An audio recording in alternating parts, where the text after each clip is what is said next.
things. And I think let's put it this way. It should be no surprise that the kinds of people who end up creating their own businesses are also the kinds of people who feel like they can do a lot of different things in a lot of different areas, and that they don't shrink from doing additional things. Like, I even just think sometimes about being a professional YouTuber. There are a surprising number of very different skills that you need to have to make this work at the start. Like, when you're just a person on your own, you need to be able to figure out how to put together a presentation. You need to figure out how to work with video equipment. You need to figure out what you can do to be engaging to some section of the global audience. But then you also need to figure out on your own all the back end stuff of YouTube, like we were complaining about earlier. And then you also need to start thinking about some of the business stuff. And so it's very natural if you take someone who starts building a business like that, you get very used to doing all of the things yourself. And I'm just speaking about YouTube because that's what I'm familiar with, but I imagine it's very similar for almost any kind of business. It's going to be very similar for almost anybody who starts up their own thing. That at the beginning, when you don't have a business that is generating revenue, you are the person who needs to do everything. Everything is your responsibility. Yeah. But then if the business becomes successful, there comes some point where you have to start letting go of control of a lot of these different areas. And again, at least an experience of everyone that I have spoken to, nobody picks the right moment to do this. Everybody waits until way, way after they should have done it, because they're recognizing, like, man, I am just so overburdened with dealing with all of the parts of my business that I just have to bring on someone to help me, because otherwise I am this bottleneck in my own business, and I am the person who is just running me down with the huge number of things that I have to do. But I think it can be hard for that kind of personality type to let go of stuff that you have always done. So I wanted to take a look at some of the things that we do hand off to other people, and some of the things that maybe we could, and try and understand the reasons that we do and don't for each of these. Okay. So, for example, accountants and lawyers. Now, accountants and lawyers, they do jobs that are very important, that if we wanted to, we could learn, right? Me and you are smart enough. We could take the time necessary, at least, to do our own taxes, because there are people that do that. Mm-hmm. But there's no way in hell I want to put that time in. So I'm more than happy to pay for an accountant, and I'm more than happy to pay for a lawyer. Yeah. Just to clarify something I just said then, to be nice to accountants and lawyers, I could do it to a acceptable standard, but there's no way I could do it as well as an accountant or lawyer. Do you know what I mean? Like, I could learn how to deliver a tax return, but I would end up paying way more tax than I should be paying, or I would get something wrong somewhere. Yeah, the thing with the accountancy, for example, is let's say I've been in business for myself to some extent for, I guess, 4 years, 5 years now. Let's say it's 4 years. I have done my own accounting for essentially that whole time, because it feels like, okay, this is something that I need to be on top of, because it's the money coming in and it's the money going out, and I need to make sure that things are profitable, and I need to have a good sense of where everything is. But it is just in the last year that I am in the process of handing over the accounting to someone else. And it is the process of doing that makes me realize, man, I should have done this 2 years ago. I should have done this as soon as I could have hired an accountant. Because while I can do it, the real question with handing stuff off is, does me doing the accounting really help the bottom line of my business? And the answer to that is very clearly know that if I spend a weekend doing all of my accounting, what has the business gained from that? Not really very much. I should have spent that weekend making something that the business makes. So for me, that's editing a podcast. It's writing a video. It's animating a video. These are the things that are the stuff that I should be working on in the business. And so I really, really try very hard to constantly remind myself that I have these core activities: writing, recording, editing, animating. If I'm not doing one of those four, I should really evaluate if I am the best person to do this thing, because those four activities are the core of my business. They are, to use corporate speak, they are where the value is generated in my business. And the value is not generated in my business in doing the books. That is a case of where I can hand something over. But it's very hard to let that go because it just feels like such an intimate part of the business. And it's something that I've just been doing on my own for so long that I feel like, oh, but I can do this, so maybe I should do this. It's really funny to me because one of the first things I did when I started was to get an accountant. Because I knew there was just no way I would be able to do that stuff efficiently. Yeah. Because I don't understand it. Like, I don't understand any of it, and I don't want to take the time to understand it. Like, I have no desire to do that. It's like, even when I was making no money, I was still paying an accountant, right? It's like, I'm not going to go through this scenario. So, I have to say, I advise the Mike strategy on this one. Get an accountant way before you think you ever need one. Like, as soon as you decide you want to start a business, get an accountant. That is what I think you need to do, because they help you put so much stuff into place. And if you get a really good one, they end up just becoming a good person you can ask business-like questions to, and they can give you just another point of view. And I agree with that exactly for the same way of a lawyer, but I don't know if you need a lawyer immediately, depending on the type of thing that you're looking to do. Yeah, the lawyer is a bit of a different case. And the lawyer, to me, is an example of something where I am under no illusion that I could do what a lawyer could do. Like, I could not go to law school and become a lawyer. I just don't think I would be capable of doing that, because when I try to read contracts, I swear my brain tries to protect itself by making me fall asleep. It's like I cannot read a contract and focus on it for any length of time. And even when I can, like, okay, I'm bringing all of my concentration to bear on this clause, it still just reads to me like, in my head, it almost sounds like a swarm of bees. It's like, I know all of these words are floating around, but I just cannot make any sense out of what this is, this whole other legal language. And it seems like a miracle that lawyers communicate to each other in these terms. And so, yes, I have a lawyer that I send contracts and stuff to. And it always feels like, thank God she is there to read through all of these paragraphs, because I couldn't do it for all of the tea in China. It just wouldn't be possible for me to derive any meaning from most of the contracts that I have to look at. Yeah, I mean, there's all these other things, like just making sure that you have all of the paperwork that apparently you need to have that you'd never know you'd need until a lawyer can tell you that it's required. Yeah. Where it's like, oh, if you don't have this, anyone in the world could sue you and you'd immediately lose. It's like, okay, Mr. Lawyer, where do I sign? Because that's like the system has been created around this sort of stuff, right? And now we're far too deep into it. So if you want to have a serious business, eventually you're going to need to think about some of these things. Yeah. And so that's why you end up, again, you could do all of the reading if you really wanted to, and you could try and do a job out of it, but you just, at a certain point, you're wasting money because of the amount of time you're spending not doing what your business is supposed to be doing.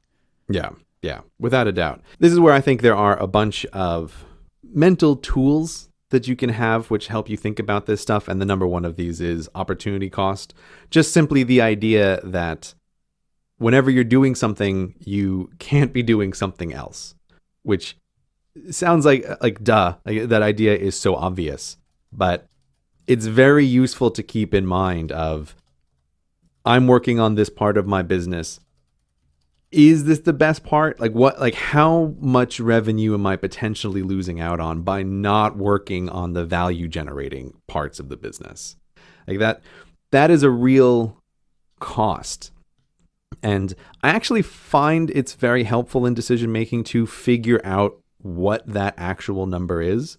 And this is where I think I mentioned, I definitely mentioned on one of the previous shows how I use Launch Center Pro as this impromptu time tracker. Yeah, I want to know more about this one day. I don't think you're ever going to tell the world, but I want to see this. Yeah, well, I'll say what I do with it now, which is that I track the time that I spend on various parts of my business. So I'm able to know pretty accurately how much time did I spend writing or animating a YouTube video versus working on Cortex versus working on Hello Internet. I track all of those in regular units of time for myself. But one of the big reasons that I do that is it's half just because I find that a very effective way to work. I've just learned that my brain likes timers. So it's like doing these little dashes of work. That's very helpful. But it's also so that I can take some numbers about what revenue is generated by different activities and come up with an exact number for opportunity cost for various things that I do. So when I say I have an idea about how much it costs me to work on part X of the business versus part Y, I actually have a number. I know exactly what that number is. And in a business context, that's also where it's helpful when you think about things like hiring an accountant or hiring a lawyer, or like with my personal assistant. I can have some numbers that make sense about how much am I willing to pay in the business to have people help me with various things. Over time, this has been really interesting because I have seen a personality shift in myself in the last maybe year or two, where I used to be very, very used to being on top of every single part of my business and keeping track of absolutely everything. And now I find myself much more focusing on, okay, what else can I have other people do or help me with? To the point where, as we were actually discussing just before the show started, I just loathe paperwork of any kind. And I used to be really good at always filling out paperwork and making sure all the forms are in place and everything is set. And now my opinion on that is largely, okay, my personal assistant knows just about everything about me. Can she just fill out this form for me and submit it for me? I can do it. I'm not incapable of writing my name in block capitals in these boxes. But I wouldn't do it for fun. And so this is work. And I have a number, which is, okay, does it make sense for me to pay my personal assistant to do this? If the answer is yes, yes, I would love to do this. And any time I can come up with a little solution like that, it's yes, this makes very good sense for the business. The flip side of this is, of course, that over the past 2 years, this also means that I have been getting a lot more business expenses than I ever used to have. I used to feel oh boy, this business is great. It has no expenses. And now it's boy, I have a lot of business expenses that I didn't used to have. But the trade-off is definitely worth it. But it is interesting to see that this has caused a personality shift, that I notice that trying to always think in this efficient way has really, really driven down my patience for certain kinds of activities, where it's oh God, can I have someone do this? And I really hope the answer is yes. So it can actually, when you get too far into it, can actually be a detrimental thing, because you maybe spend more money than you need to because you now have such a low tolerance for work you don't want to do. You will do anything to pay someone to take something off your plate, right? Yeah, but this is where the spreadsheets and the numbers act as the sanity check. Right? Where does this not make sense? What should you do and what should you not do?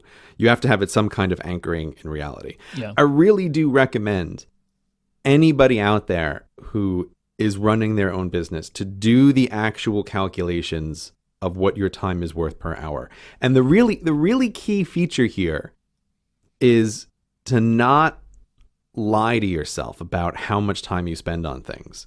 So if you're sitting at home all day and you feel like, oh, I had a whole work day. You don't just get to divide, oh, how much money I earned today divided by the 8 hours that I spent in the office. Like, this is one of the reasons why I use the timers, is I am really, really strict about, was this a solid 40 minutes of writing? If it wasn't a solid 40 minutes of writing, it doesn't count. So I really do keep a very, very accurate account of this stuff. And if you do that, it is really eye-opening. Like, I have convinced a few people to try this. And once they do just a little bit of tracking the time and then working out their hourly rates, it does really change how they think about their business and how they're spending their time. So the obvious thing here, like maybe the elephant in the room when looking at this scenario, is production. So we're talking about the way to like maximize money. And part of the thing we're talking about is take things away from us so we can make more stuff. Mm-hmm. So what if you had people making stuff for you? So I do some of this. I'm not on every show in Relay. Yeah, this is your specialty, Mike. Yeah. So we have currently like something like 29, 28 hosts as part of Relay, something like that. Man.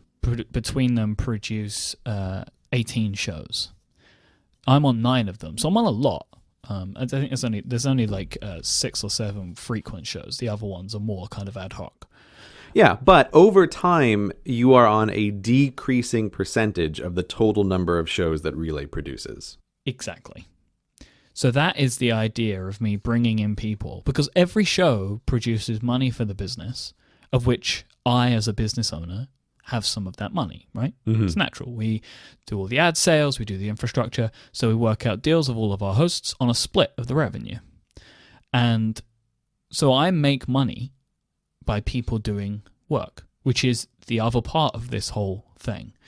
And over time, I'm trying to maybe pull back the amount that I do to push forward more people to do that, right? So I become a facilitator of other people's work. Right? Mm-hmm. So that is how, in the long term, my business succeeds.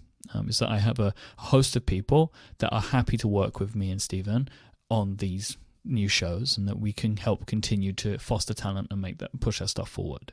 And to be clear, the whole proposition from Relay is the reason why I agreed to do this podcast, or at least it's a big part of it, is I can do this show, but only if I don't have to worry about details X, Y, and Z. Mm-hmm. Like with the Hello Internet podcast, I am in charge of all of the background logistics and all of the editing, with the exception of ad sales, where I work with someone for that. But I just knew I could not possibly replicate all of that for a second podcast. It would just be far too much. And so, yes, that's why it's like, okay, yes, Relay as a company takes a portion of the advertising revenue for this show. But I was very happy to sign up for that if it meant that, oh, I don't have to upload the shows to the website. I don't have to put the show notes together. It's like, this is what we worked out, you and I. And it is a good example of the same kind of thing, like having someone else do something and being more than happy to help pay for that. Yeah, like if I take a quick sidebar a moment, and I'll tell this story and you can decide if we keep it in. But when me and you were talking about the split between the two of us, mm-hmm. As hosts of the remaining revenue, I was pushing to give you more of it. Mm-hmm. But you were pushing to give me more money. So right. I was trying to give you a better split than what we ended up agreeing on. Right. Because I as a person looking for talent, wanted to try and make the sweetest deal possible for you, right? That was my thinking. So I will offer you more money, because then more money means more likely to say yes. Right. But you think so that was one part of it, but you were thinking on the other side. I'm saying you wanted to give as much as possible for me to do work-wise. So you wanted to compensate me accordingly to keep me happy. So we worked out a very, very fair deal, but that resulted in me happily agreeing to do things like all of the YouTube work and the editing and that sort of stuff. Exactly. So that's the both sides of this coming into play, which I thought was quite interesting in the way that we ended up coming to the arrangement that we did. Yeah, without a doubt, I was convincing you to take a larger portion of the show and also to do more of the things. Like, I wanted you to be more invested in the show than the original deal was going to be. And that's exactly part of it. It's like, oh, in some way I am hiring Relay and Mike to help with a larger portion of the show, and so I want to pay for that. Like that is my perspective on how that negotiation went down. The interesting part of this is you are very much focused on optimizing, but you are the bottleneck in your business. Yeah, this is... Because I've found a way for my company to generate money that I don't need to actively be a part of. Yeah. So I do the ad sales part, which is a lot of work, but recording the shows is where the advertising goes on to. So I don't record all of the shows. So I have found a way to optimize my business by creating a scenario in which we have a welcoming environment for many people to come and do their work. Yeah. Now, I remember a long time ago on an earlier episode, we spoke about a scenario that you believed you were trying to look at with your work, but that didn't pan out, right? Yeah, I did at one point try to do an additional YouTube channel and pull together a little team of people to do that. And I realized very quickly that there were a few reasons why it just couldn't work out, and also that I might be particularly ill-suited to this exact role. And this is one of the things with Cortex that I think is interesting, because while you and I are both self-employed, the nature of our businesses are very different, in that you are working with a very large number of people, and you don't have employees, but you do have this company structure. Yep. Whereas I am just an individual. There is nobody in my business but me. I'm the only person here. There are people that I work with on a freelance basis. Like for example, right now I'm working with an artist for a future project. And so, I pay the artist for their assistance, but I don't have an in-house artist who I employ who does the work.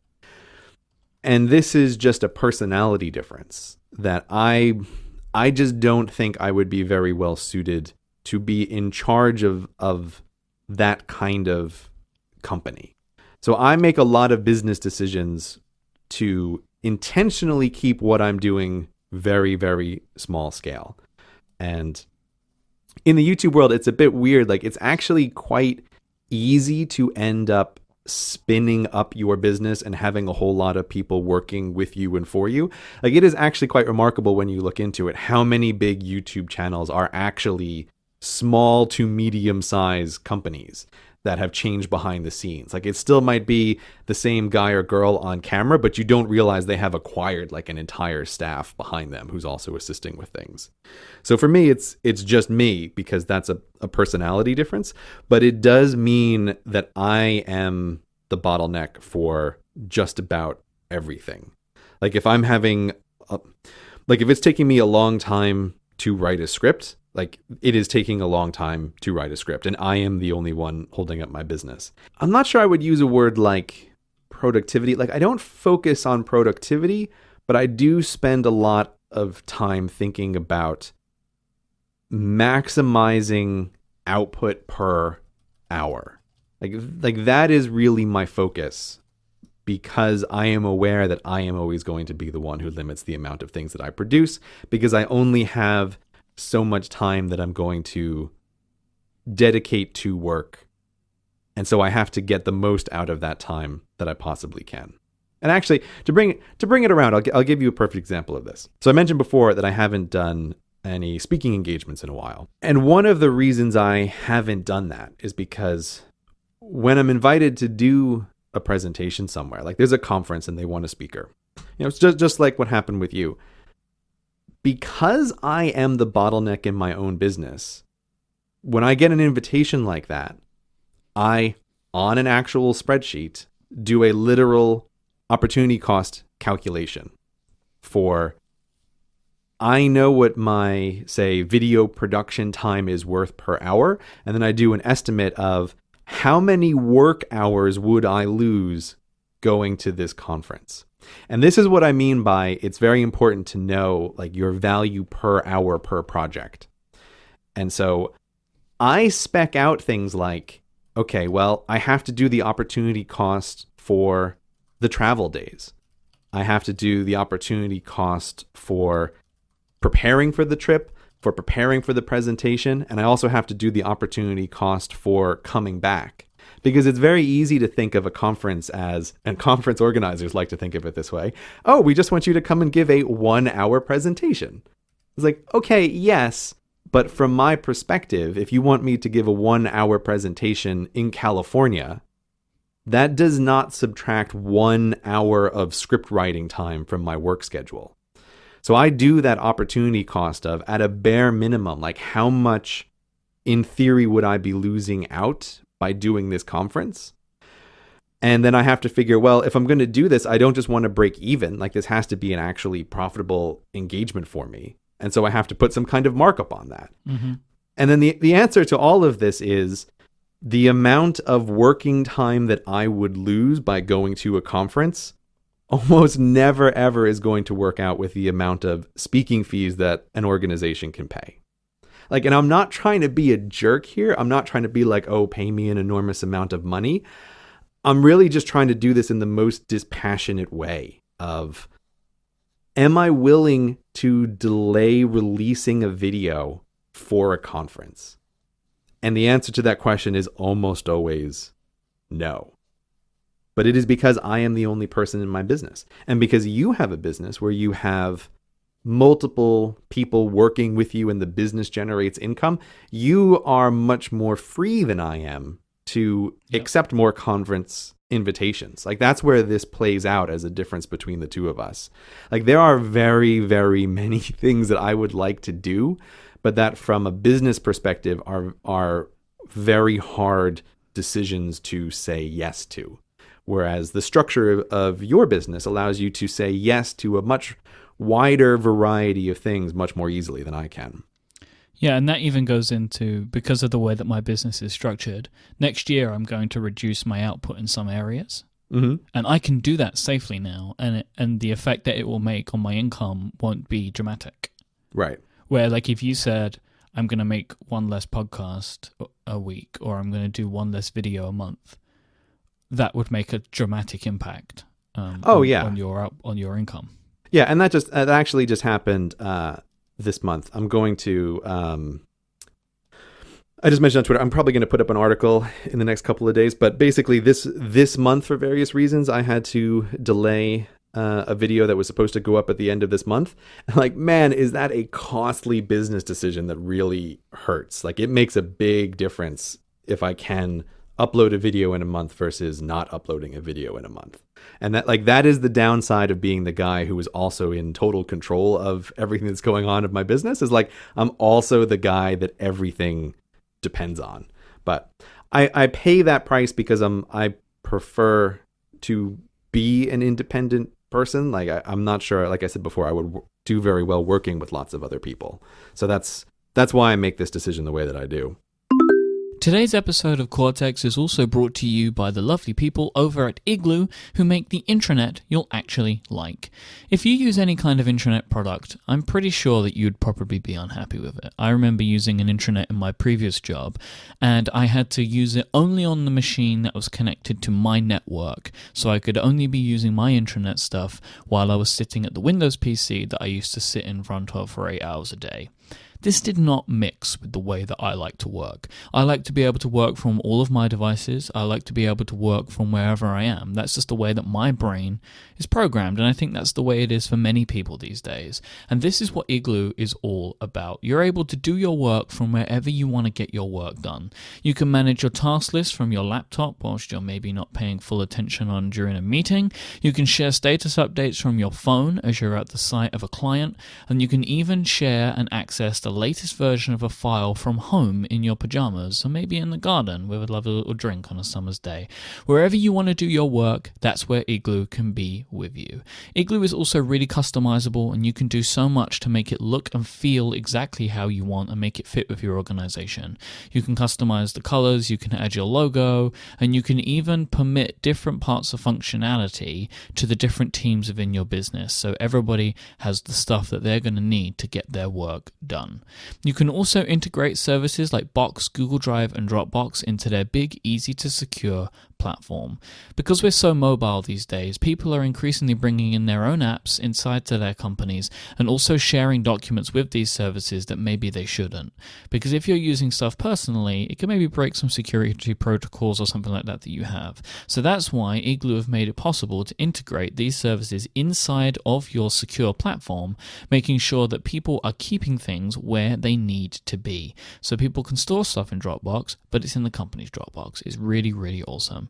They use 256-bit encryption, single sign-on, and Active Directory integrations to make sure that your platform is secure at all times. And you can also use Igloo's own document preview engine to collaborate on stuff, and also so you can track who has read things with read receipts. This makes sure that when that new health and safety document goes around, rather than walking around the office with a pen and paper and checking everybody off as you're getting it done to make sure that everyone is on the same page, you will actually be able to just log into Igloo and see exactly who has read it and just bug the people that haven't.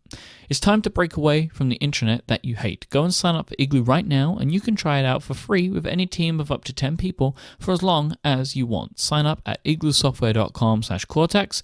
Thank you so much to Igloo for supporting this show and Relay FM. So a couple of weeks ago, we spoke about your personal assistant and the way that you work with them on email. And I actually think that it might be a good point now to finish that kind of conversation about your personal assistant. Because this is obviously a scenario in which you're passing off probably the majority of things that maybe you don't want to do, because you're paying somebody to do a lot of the kind of day-to-day menial work, I suppose, that you're not interested in taking care of. Yeah, I wouldn't say necessarily menial work. Like this is, I'm trying to think of a word for it that I can't. So here, yeah, but here's the way I think about it, right? Because I actually feel like there's a lot of menial work that I have to do. I'm looking at you, animation, right? Which is incredibly tedious work to do. So why don't you just get someone to do that for you? Like, I'm in this scenario now where we are starting to more seriously consider an audio editor for some of our shows. And that is partly due to time and partly due to the fact that I'm having some pretty worrying RSI issues at the moment, which we will talk about on a later episode. I want to talk about RSI with you. Yeah, we should talk about that. But I need to get a better handle of what's going on in my life first before I feel like I can accurately talk about it. So we're thinking about, basically it's dawned on me that if I lose the use of my hands, we're screwed unless we have a scenario that we have an editor. So we're starting to more seriously think about what that would look like to have somebody who could take care of a lot of that stuff for us. Now, you could have somebody do the animation for you, and it probably wouldn't make too much of a difference to the presentation of your videos if you think about it objectively, because the majority of the work for you goes in the writing, and then you could storyboard a video and then hand over the animation to somebody else. Whether you want to do this or not is the thing, but yes, you could do this, right? I mean, I could do it because obviously this is how a company like Pixar works, right? They don't have one dude write and animate Incredibles. That's not how that movie comes together. Obviously there are ways that teams can work. I just think there are trade-offs involved in having a larger structure like that. I do think the animation style would have to change a little bit, but I always have a hard time communicating this, but my problem is that by the time I have finished writing the script, I know exactly how I want animations to go. And I'm often writing the script so that the animation lines up in a particular way. And the result is trying to communicate this to someone is a lot of overhead of exactly how I want it to be. Now, could I get someone else to do it? Of course. But if you have someone else working creatively, I think it's a lot better if you can give them some creative control. And as an example here, Dosky, who I work with, who does the Hello Internet animated videos, he has total artistic control over those things. Right? We do that together in the sense that he selects audio clips, I approve of the audio clips, he sends me a draft and I approve or make some feedback on the draft, and then he makes it. But it is almost entirely under his control and his discretion how he wants those things to look. And I have an element of creative control over this show as well that you give me. Oh, yeah, without a doubt. It's a similar thing. Like I allow you I allow you. That's a terrible way to phrase it. I have permitted you Yeah. the right in which. Yeah. Audio is a bit different from video, but it's definitely the case that, yes, there is a certain amount of artisticness to how a thing is edited and how it is put together. And so that's a similar thing. So if I were to ever have someone else animate one of my videos, I would have to write the script differently from the perspective of someone else is going to animate this, which would change the way I would phrase things in some points. And I would also want to give that person much more creative control over what happens, because that's the only way I could be happy about it. I couldn't be happy about it imagining, okay, this is exactly what I want, and if it's not exactly what I want, then it's terrible. Right. So I would have to change the structure of the way that I do things. And I also think I would have to really be working with someone who was a full-time animator. And then that goes back to the very question of, is that the kind of structure that I want for my business? And the answer is no at this stage. Like, I don't like the idea of other people being dependent upon me for their living. This is part of the issue that I've been thinking about an editor, is that with the way that I currently do things, I want it picked up immediately. And that usually means that person needs to have nothing else that they do. Exactly. Or I need to change the way that I think about things. Yeah. Now, there's a huge advantage to obviously having someone around to help out full time. What this whole conversation is reminding me of is, again, going back to my days as a teacher, and perhaps the first exposure I ever had with the idea of having someone help you with work. Now, in the school where I first worked, there was a photocopy lady, and she was in charge of the photocopy machine. And so the idea was, if you had some worksheets, you would take one of those worksheets, you'd quickly fill out a little form about how many copies you need and who you are, of course, so she would know where to deliver the photocopies, and put it in an in basket for her, and she would make the little photocopies for you. And I resisted so hard using the photocopy lady for maybe the first year and a half of being a teacher, because I always thought, I can make photocopies. This isn't hard. This is an easy thing to do, and I'm perfectly capable of doing it. Why don't I just make the photocopies? But then I eventually started using the photocopy lady. And when you do that, you realize that in order to be able to fully take advantage of someone helping you, you actually need to be more organized in a way. So what this means is if I'm going to have someone make the photocopies for my lesson, that needs to be in her inbox at least a day before the lesson is actually going to happen. And so that takes away the option of waiting until the last minute to prepare a lesson and doing the photocopies at the last moment. You have to be more organized in some ways to take advantage of other people helping you. And so when I started to learn to use the photocopy lady, it meant that I had to be preparing lessons much more in advance than I normally would.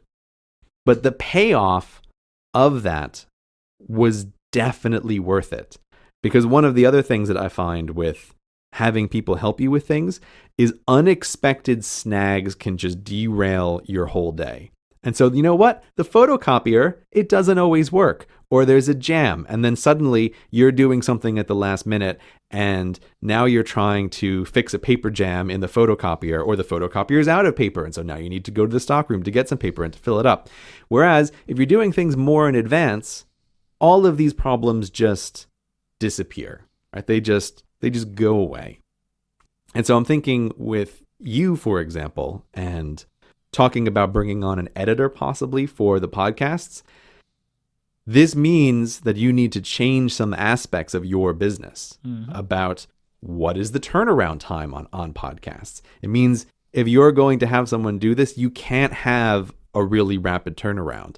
It may mean that there's going to be a multiplication of the number of things that you can produce, or a reduction in the number of hours that you are working, both of which are good. But it does fundamentally change some of the things that happen in your business. And in my own analogy here with my own life and with animating, it's like, yes, if I did bring on an animator, maybe I could produce more, but it would dramatically increase the cycle time.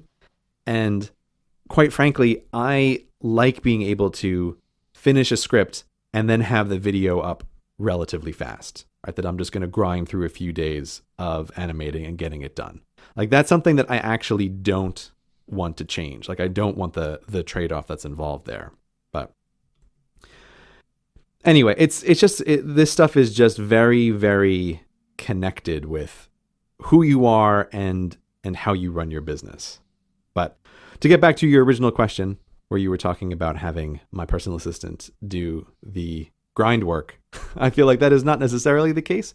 I think that in my mind, I am passing off to her a lot of what I think of as administrata work. It's administration That's the word I was stuff. looking for. Yeah, there you go. There you go. Some of it is surprisingly difficult or complicated. And as an example, a little while ago, she was on the phone with like the tax or the business sub-department of the IRS to fill out some papers and to get some forms to have the right number to give to the UK for a business that exists both in the US and in the UK. And it's like, boy, that work is administrata work. It's not grind work because there's lots of questions that need to be answered correctly and forms that need to be filled out.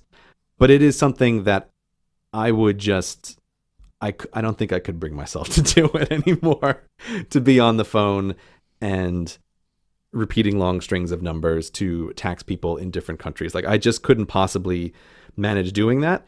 And from the perspective of, CGP Grey, the YouTube channel, like, that doesn't help get a video made any faster, spending a day doing that kind of work. All right. Having somebody be on the phone to the IRS for you, I think, is a real issue of trust. And trust is an important part of this. And I want to put a pin in that just for a moment, because I want to just jump back a step. How did you find your personal assistant? The way this came about was I just tried a series of companies that specialize in this stuff. So if you search for virtual assistant, there are just a bunch of companies that will attempt to match you with someone based on your needs. And they all make it sound like it's going to be magic right from the start. Like, oh, don't worry, we're going to find a perfect person who you can just work with. And in my experience, it took several tries to find someone who meshed with me. Mm-hmm. And the current person that I'm working with now is the second long-term personal assistant that I've worked with. So it's not an easy thing to just immediately find someone. And there were a few people who were just, at least for me, not great to work with, who I didn't think did really, really excellent work. I'm going to highly recommend that if anyone out there is trying to find a virtual assistant, this is not the place to cheap out. Right? Like, don't try to get someone on the other side of the earth who's going to work for $7 an hour. It seems like it's a really tempting thing to do, but my experience has led me to believe that that is a terrible, terrible decision that you will regret. Like, it'll just end up being more work than it's worth. I would recommend, find someone who speaks your language as their native language. And yeah, you know this? I get what you're saying. Like, it sounds... Because it's funny, finding someone who speaks your language is a metaphor, but you mean it literally. I do mean it literally, but it's just that there are enough communication problems with someone you're working with just normally that, for me, obviously, I need someone who speaks English fluently as a first language. But whatever your first language is, make sure that person speaks that as their first language as well. That is an absolute requirement, I think, because there's just enough barriers already to communicating clearly with other human beings. And then again, I would be looking for someone who has a lot of experience, which means they're going to be charging a bunch of money. But again, this is a business decision. And this is going back to like the return on investment or the opportunity cost spreadsheet before. You should be looking at the value of your time And the answer is you are finding someone who the cost for their hourly work is less than the value of your time from a business perspective. Right? So would you advise that before somebody goes down a route like this, they need to understand the value of their hours? Yeah, you cannot make this decision unless you have a very good sense of what your hourly work is. Because really, you need to be paying less than that. Yeah, and when I say this is not a place to cheap out, like some of the like at the really high end of this, like this is a fascinating world, but there's this whole world of like executive assistants and super high end executive assistant placement services, and the numbers that some of those companies charge are just crazy. Like you cannot believe how much the apex of personal assistants can earn. But the thing is, they are working for people like Bill Gates. Because I assume as well, like we can't really perceive that like the amount of money you would pay, because we also can't perceive just the level of the work that they do. Yeah, exactly. Like I imagine when you get up to that level, it's like you just don't need to worry about anything anymore because your assistant will take care of it.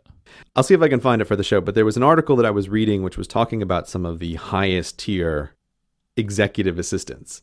And one of the reasons why those executive assistants are able to charge such high rates is that those assistants, they use a networking service that puts them in contact with the other executive assistants of very high level people. So, oh, that makes so much sense. Right? So they are acting as a conduit across very high level social and political circles. Yeah, the way they get things done is by talking to each other. Exactly. So you are actually genius. really buying into this whole network of people. Yeah, what you get is access to everyone. Right. And so it's a case of you can say someone like a very high level business executive needs to get the chancellor of some country on the phone, right? And like they can just pass it off to their assistant and say, you need to make a meeting happen with X. And that assistant can charge such crazy high rates because they are in contact with a whole network of other assistants at a very high level, and they can try to work that out amongst themselves to see if they can make this happen. But I bring all of this up because, again, it's just the value of someone like Bill Gates or like Richard Branson or Elon Musk or any of these guys. The hourly value generation from them is just crazy. And so that's why they can afford to have very high level, very expensive people helping them out. But if you like, we are not Elon Musk here. Like, we're not in that position, but you still need to have an understanding of where you are in this hierarchy of people who you can have assist you. And my advice is to probably go higher than you think you should, as long as it is lower than like your hourly value. So let's go back to this trust thing. So you've gone to the service, you found the person, and you've been working with them for an element of time. Mm-hmm. Eventually, I mean, I assume you start them off with smaller tasks, right? Just to test to see if they're a fit for you. Oh yeah. Where do you start? Like, what do you give to someone to begin on this path? Because you can't just be like, here's the password to my email account, go crazy. Yeah. Well, there are definitely boundaries which I would not cross. Again, talking about some of YouTube frustrations from before, the way the whole YouTube system works is that you have a password that allows you to access everything, which is like the video upload, also all the emails, absolutely everything. That's a kind of very high level thing, which I wouldn't trust anybody in the world with, just because it's like the beating heart of my business. And if anything goes wrong, I want to be the one who messed it up, not somebody else. Like that trust element isn't, I think that you're stupid and you do something wrong. The trust element was if you had if you did something by accident, exactly, you could have a catastrophic effect on everything. Exactly. I'll give you an example of a company that does things well that I wish more companies would follow. But MailChimp has a sub-account level where you can give someone access to setting up something in MailChimp for you, but they can't have the authority to press the button to send. They can just set it up so that you have the authority to review it, and then only you can press the send button. Do you think YouTube have this for some people? They must do, right? Because there are such big companies and organizations that use YouTube. It can't just be one password that everybody shares. I wonder if this is something that has changed, but I can say for a fact, as of at least 2 years ago, they didn't have anything like this, because I knew of gigantic companies that just had some dude who has the password to their account and has access to everything. Like, I just did a Google search for YouTube for Teams, and there's nothing. Yeah. Which I cannot believe that doesn't exist. Because Twitter has it, right? Yeah, I think they're bringing on a few tools now. Like, I think there's a little bit more of this with some of the Google Plus integration, but it's not enough and it's not adequate. So I bring this up simply because there's a certain amount of what I might call structural trust, in that there are ways that you can have someone help you because limitations are built into the system. Like, there is trust structurally there. It doesn't depend on you actually trusting the human being. But ideally, you want someone that you actually can trust. And so, yeah, that's something you have to build up over time. And what I used as my initial test with the personal assistants that I was trying, some of whom worked out, some obviously many of whom didn't, was I would send a script that I had marked up by hand to have corrections made.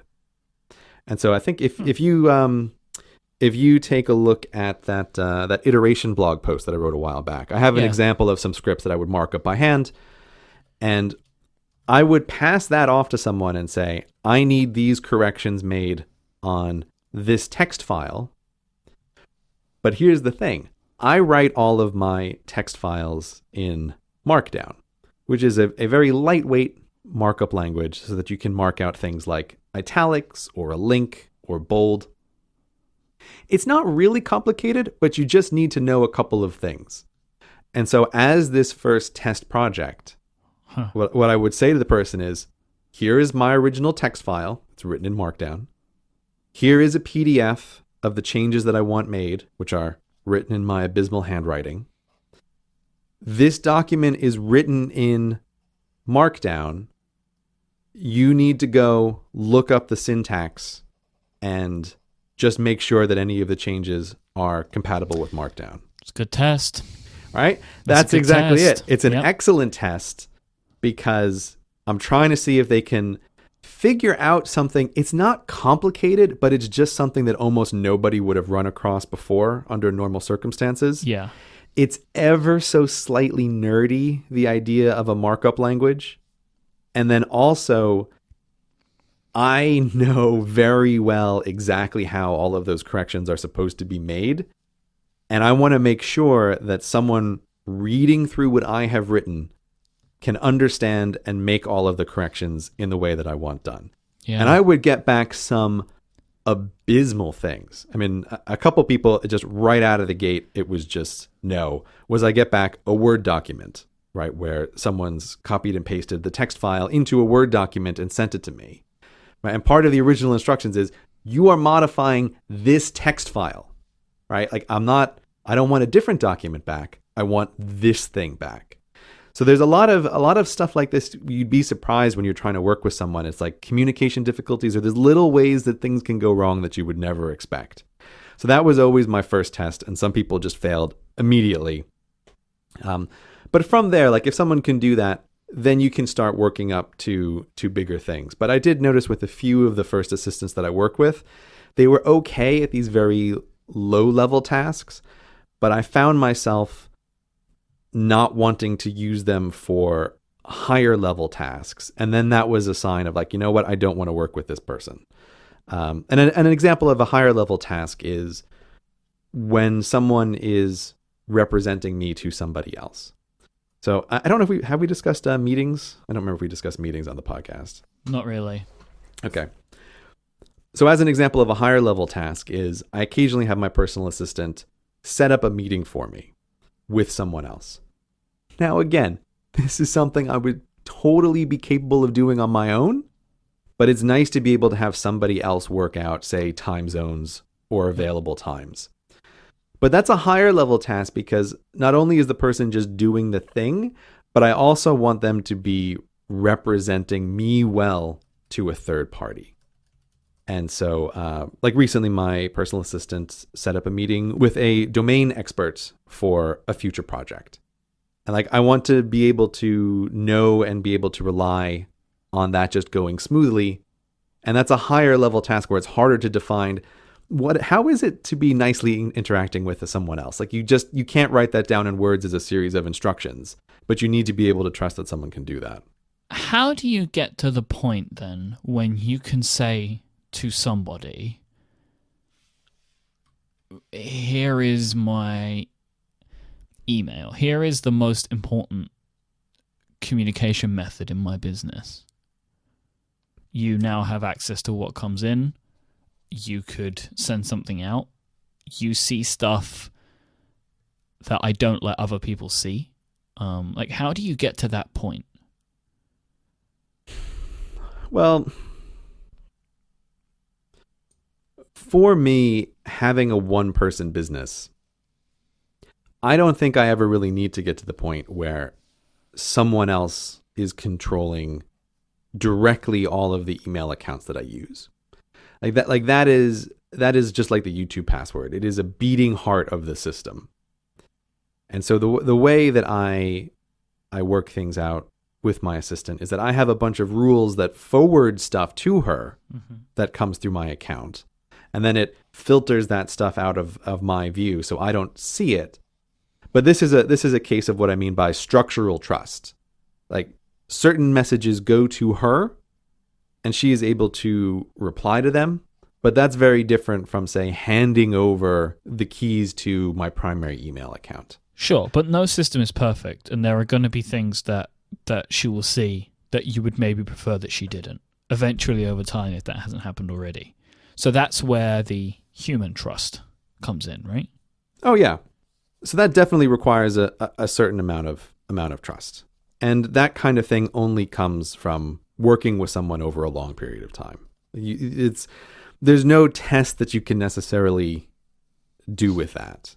So it's all about having increased the number of things that you are willing to rely on someone for, and that they have successfully helped you out with in the past, and that continuing onward over time. There's no way around that. That's the only way to have it work. But I mentioned the thing about being a single person business before, because at a certain level, this is again goes to like why very high level assistants are almost certainly extraordinarily expensive as well, is because like I don't think someone like Elon Musk is really in charge of his personal email anymore. Like he really shouldn't be. I don't think there should ever be a time where like he sits down and he's like, oh, let me check my email. Click, right, refresh. Oh, what came in? Like someone should be filtering almost everything that gets to him at that point. Saying about that, what about Apple executives? Because there's always these stories of like them replying to individuals. What do you think about that? You know, like someone will write and complain about something in iOS and then they'll write back with a little note. Yeah, I wonder about that. My guess is that they find it useful sometimes to dip into a stream of unfiltered stuff. Yeah. So you can write, tim@apple.com. Or is it T Cook? I don't know. What is his address? I forget what the official one is. Probably T Cook, I think. Yeah, I think it's T Cook. But so you can write to him, but I don't imagine that he's using that email in any kind of work function. I think that just might be a useful tool for him to just see like what is coming in from the unfiltered outside world, just to calibrate every once in a while his sense of things. Like that might be my guess about what some of the higher level up people are doing. But I just have a hard time imagining that at a really extremely high levels, it really makes sense for a person to really be doing with their own email anymore. Like you just have to have someone that you rely on to filter and present to you the most important things that are coming through this stream. And I remember a while ago you were talking about using stuff like Wunderlist or Wunderlist, as I like to call it, as a way to share tasks. Has that panned out over the long term? Yeah, that's definitely something that I still use. I actually just added something to Wunderlist today. Wunderlist. It's not Wunderlist. It's German, man. It's Wunderlist. Okay. Remember we went through this before? Yeah, I know we went through this before, but I'm not giving up. So yes, I added something to Wunderlist today. And I have to say, I quite like that as a tool for communicating with another person, these kind of actionable tasks. It's much better than email because I can open it up and I can see a list of, okay, here are the 10 to 15 things that I can have some assistance on. And you can leave comments on Wunderlist so that the other person can see, and I can reply to those comments very easily on Wunderlist. And it keeps everything together with a project. So I really like that as a method for assisting working together with someone. I'm not sure it would be great for a team, but I think for like two people working together, Wunderlist is a pretty good tool. Yeah, that does sound pretty wonderful, I must say. Me and Stephen have been using Trello recently as a way to like plan out some stuff together, and that's a tool that we quite like for some like future projects and things like that. So I just wanted to start one out there because that is actually a pretty good tool. We tried Wunderlist a few times, and when we were launching, it was very useful for us because there was a lot of like, you need to do this, I need to do this, you need to do this. But now we kind of both just manage our own systems and communicate about it. Because he's the person that I work with the closest because we have to run our business together. But we've tried using systems like that, but neither of us are all in on that system personally. Mm-hmm. So that's where it starts to fall down a bit, because then I'm checking two to-do list systems, which doesn't.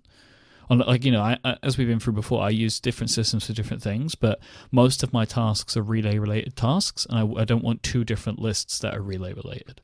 And right now, Wunderlist is not the system that I feel most comfortable in using on a day-to-day basis. But Trello is definitely one which is very good as a way to like outline and picture longer-term projects and bigger projects and stuff like that. And it's a good way to keep track of that kind of stuff. Yeah, I played around with Trello a little bit. It is. It looks like it's optimized for. I think.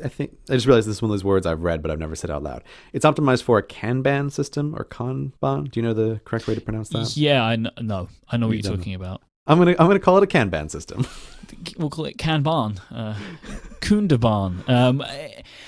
I think that there's a method of programming, right, which lends itself quite well to Trello. But I can't remember what it's called. Yeah, you're talking about... Is it Agile? Yeah, Agile, thank you. Yeah. I was just blanking out on it, but we'll put a link to, or I'll say we will, but I really mean you will. You will put a link to Kanban in the show notes. The royal we. Yes. It is an interesting system that I have looked into and I have tried for myself, and I have adopted some parts of. But Kanban is very good for high-level and I think bigger teams of... We have these big blocks of a project that we are trying to move forward. And so, yeah, if you're on a bigger team, that definitely seems like it might be a better tool to use. It was one of the things I did also evaluate for thinking about what's a tool for me to use with my assistant, and rejected it very quickly because of that. It was like, oh, this is not great if it's just two people. It's a little bit too much, or it's just not optimized for that. But yeah, if you're in a bigger team, I think that's something to look at. To put a bow in this section for now. Yeah, this big, messy, rambly, all over the place section. That's why it needs a bow, right? To just tie it all together and collect it all up nicely. Look at this mess. It looks so much nicer with a bow on top. Uh-huh. How long have you had a personal assistant for? Maybe 3 years in some form. So this is something you'd recommend to people then, basically. That's what I want to know. Yeah, it's definitely something I use way less in the beginning, and something that I constantly think about how can I use more of. Like I underutilize this resource for some of the things for some of the reasons that we mentioned earlier in this conversation, that it is difficult to let go of some areas of your business. Before we leave today, I wanted to just very briefly mention your 6 degrees of Mike idea. Oh yeah? Have you seen any notable progress on the desired outcome that you wish for this? So the one that I have seen, which is the closest, is the one that you have in the show notes, yep. Which is 6degreesofmike.net with all hyphens dashes. in it. With it's like hashtag. 6 -degrees hyphen. I feel like you probably could have got it all in one, right? I can't imagine that was taken up. No, I'm sure 6degreesofmike.com was already purchased. Yeah, of course. So this actually, it is definitely the system which is closest to what I envisioned. So you can kind of put me or any other podcaster in and then select from a drop-down menu, then select another person and see what their connection is. And this is built by Alex. And it's closest to what I would like it to be. Mm-hmm.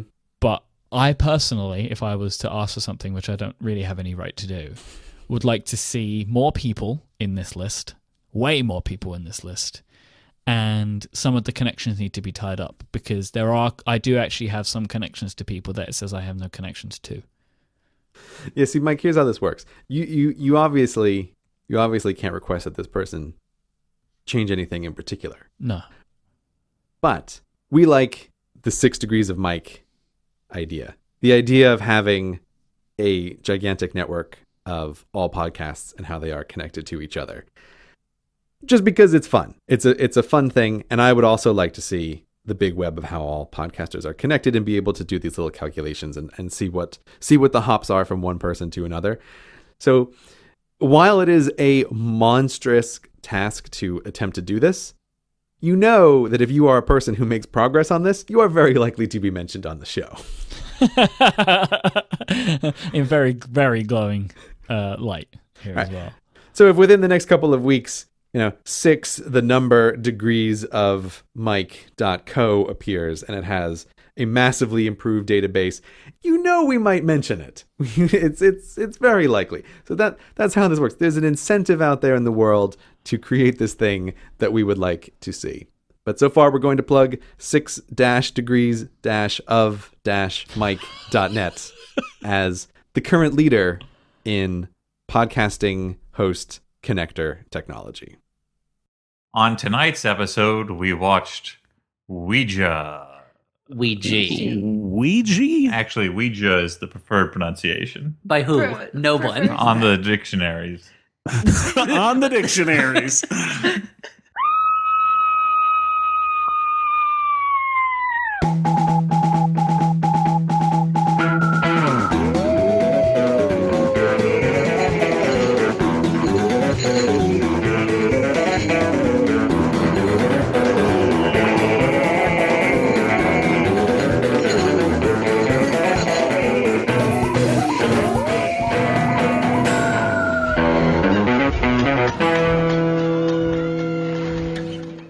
Hey everyone, and welcome to the Flophouse. I'm Dan McCoy. And tonight, Dan is joined by 3 spirits. I'm Stuart Wellington, the scariest ghost. And I'm Elliot Kalin, the shortest ghost. And I'm Hallie Haglin, the pile of bones.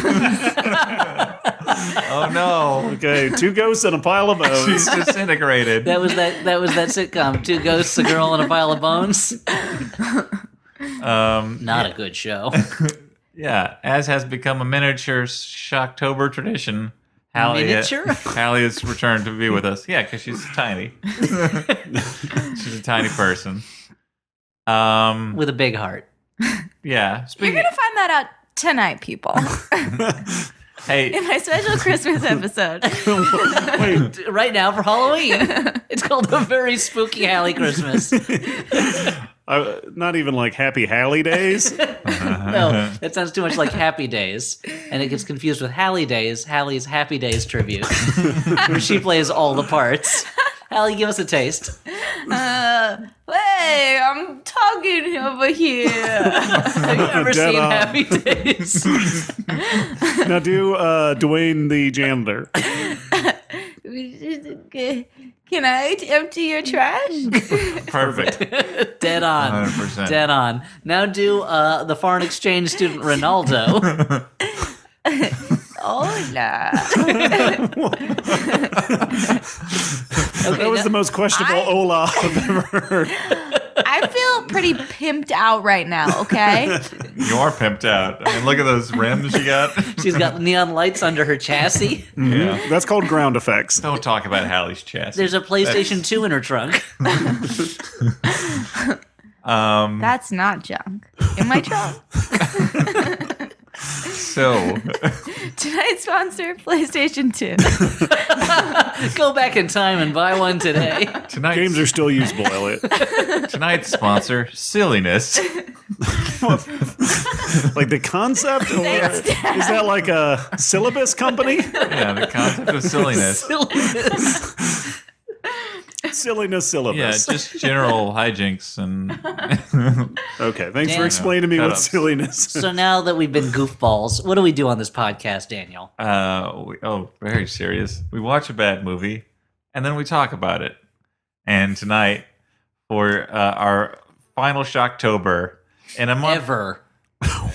What? No, Are we already ghosts? Our final yes, we are. I Shocktober. already said that. this year in a Shocktober that's brought us a cornucopia of Shocktober episodes. 3 regular episodes, A corpsacopia. 1 crossover Gross. episode, but this is the last one, and we watched Ouija. Stop saying Ouija. They don't even say Ouija. Ouija in the movie. You they weren't call it even Ouija. saying, you were saying Ouija before we got on the air. Suddenly, I when was we're saying recording, both you're of them. like, I'm going to be the cool I want to guy. switch it I want to back impress and my forth. boys. Then he put on his glasses and he's like, Ouija. Yeah, that's true. You did put on glasses when we Yeah, started that's recording. the coolest way to be. Put on your glasses and start correcting people's pronunciation. He put his glasses on after we watched the movie.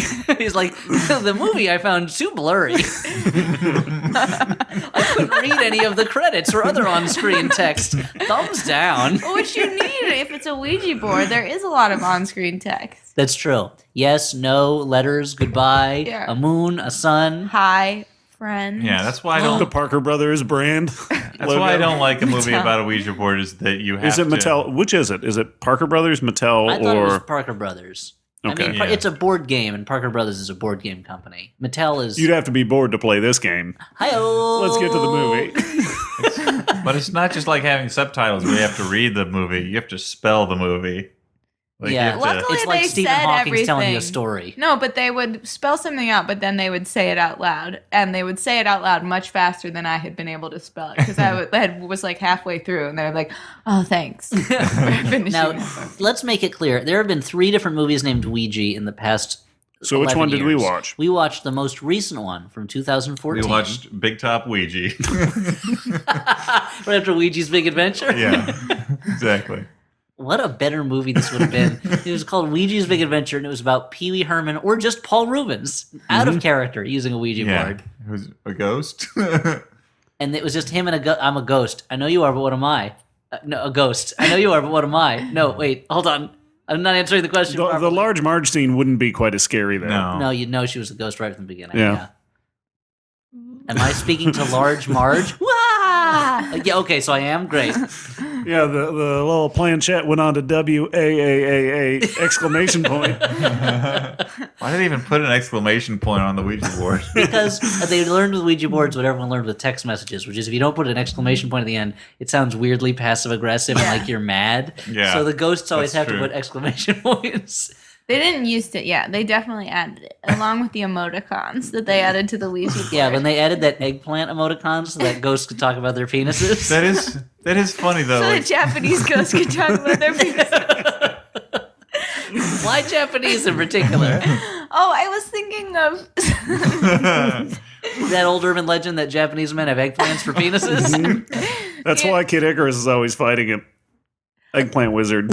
I played Kid Icarus when I was little. Wow, we have so much in common, me and Hallie. You guys should get married or kill each other or I don't know what. Or play Kid Icarus. What if that was the lamest ever attempt to single white female somebody?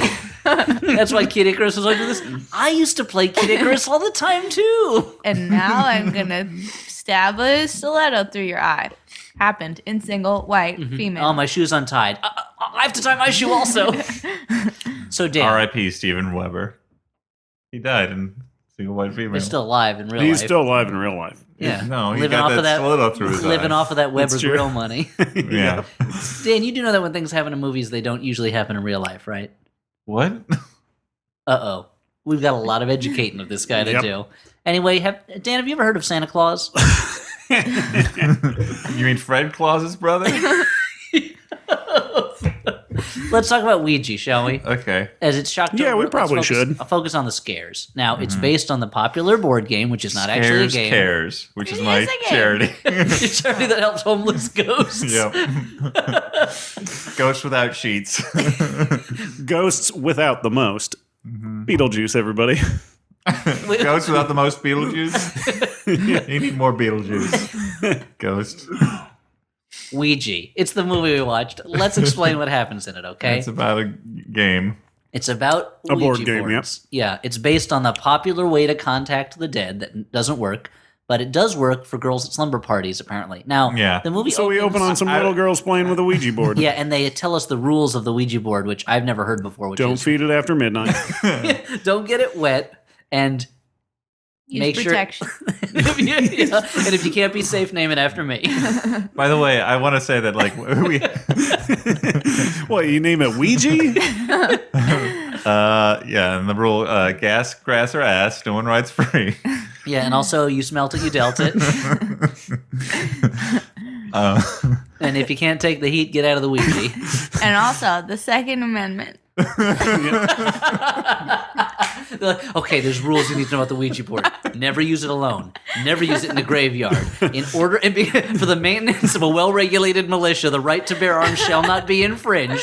And also have fun. And don't forget, if you can't run with the big dogs, stay on the porch. And this is very important. Do not tell mom the babysitter is dead. Use the Ouija board to contact the babysitter. She'll tell you when to go to bed.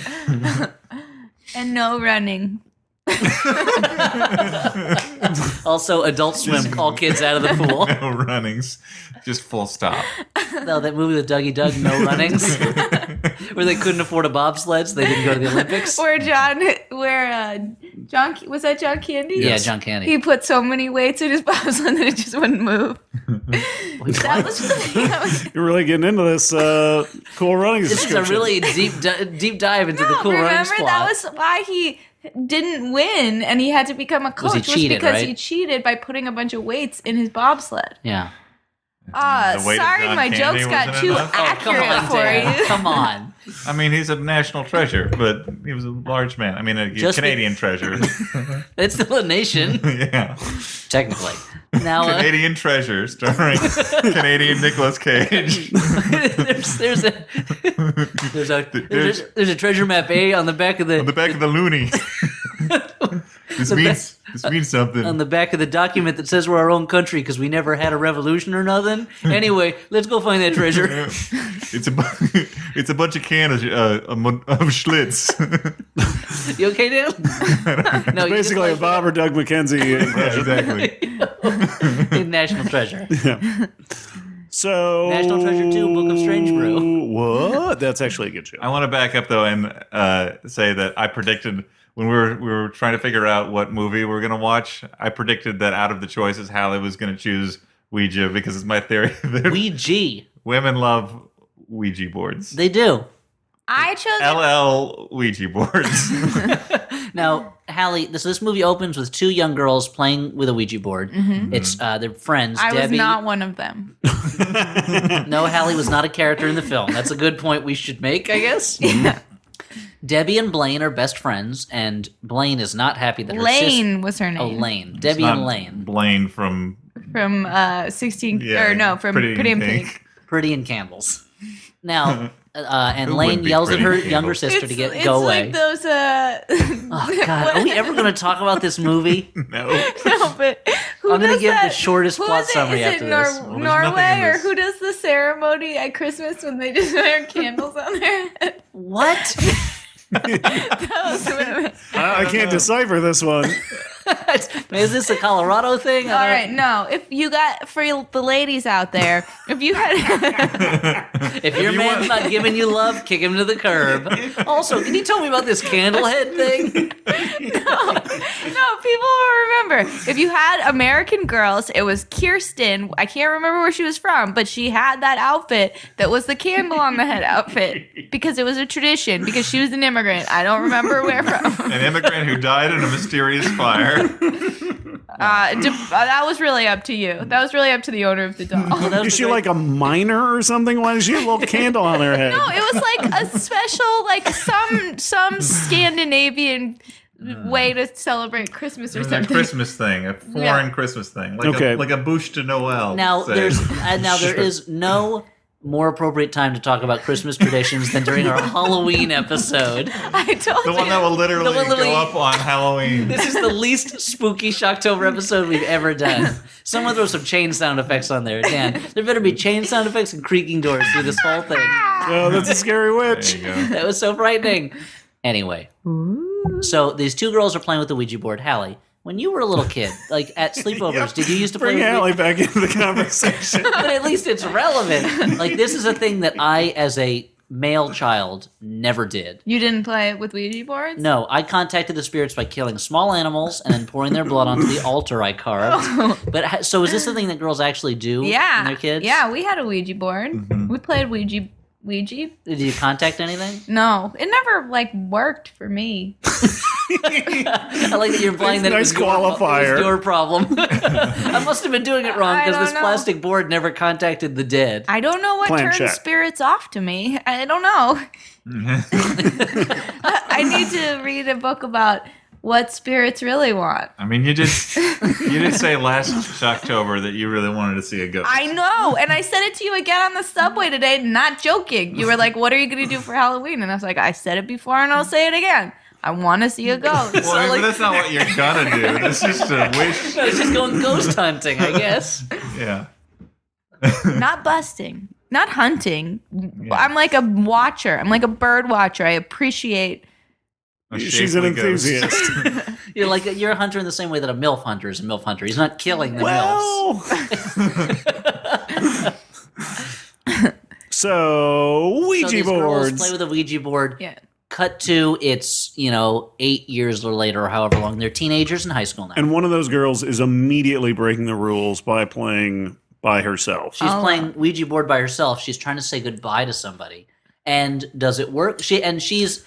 Her friend is talking to her. Lane is talking to Debbie on the phone, and she's like, "Hey, you gonna come to the game?" No. And I don't remember if we ever found out why Debbie did she break up with her boyfriend or something? Like, why She were they? just like she wouldn't come out of her house. She just wasn't feeling like it. She had leftovers. She had a plate of leftovers. And She I wanted guess to go it's because inside she and eat. wanted to deal with this ghost, but Yeah. instead Too busy. she doesn't want to go to the big game because she's busy with this ghost problem. She sits down for her leftovers. The lights are flickering. The door opens. The stove turns the stove on. turns on. She goes up to use the Ouija board and is like, No, she had already thrown the Ouija board in the fire. "Oh, that's right. I'm sorry, getting mixed up." You said goodbye on the Ouija board, thrown it in the fireplace, went to sit down to eat her leftovers. Uh-oh. The door opens. It's spookiness. The fire turns on. She goes up to her room. The Ouija board is there. What? Ah! And then No. And we learned that you can see a ghost if you hold up the planchette and look through the little plastic circle in the middle. Which would have made the game like way more fun if I had known when I was a child. Maybe you had contacted a There was ghost a ghost after all. monocle. Yeah. Maybe it was a ghost that didn't have hands and so it couldn't use the planchette, but like you could see them if you held it up. A ghost monocle. Yeah. So that is the most dapper ghost. It's just a monocle floating in midair, maybe a top hat. So she the holds that ghost thing of up. Mr. Peanut. She holds that thing up and And her eyes like her cloud eye over. totally milks over. Yeah, she looks like Storm using her powers. Mm-hmm. And then she reaches up and Or takes Little Orphan Annie at any point.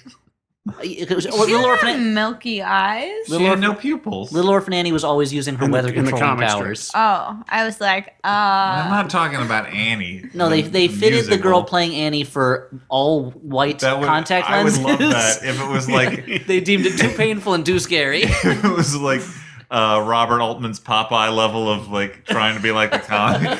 So she has no pupils. She's constantly getting kidnapped, and everyone hates Roosevelt. Is how it would go then.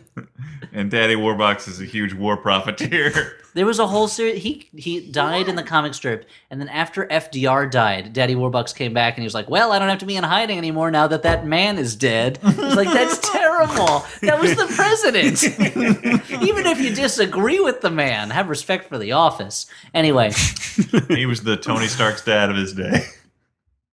And there's a war profiteer? Yeah. I mean, okay. Was he also like a scientist? I guess we'll take your word for it. And his son is Iron Man? No, Annie is Iron Man.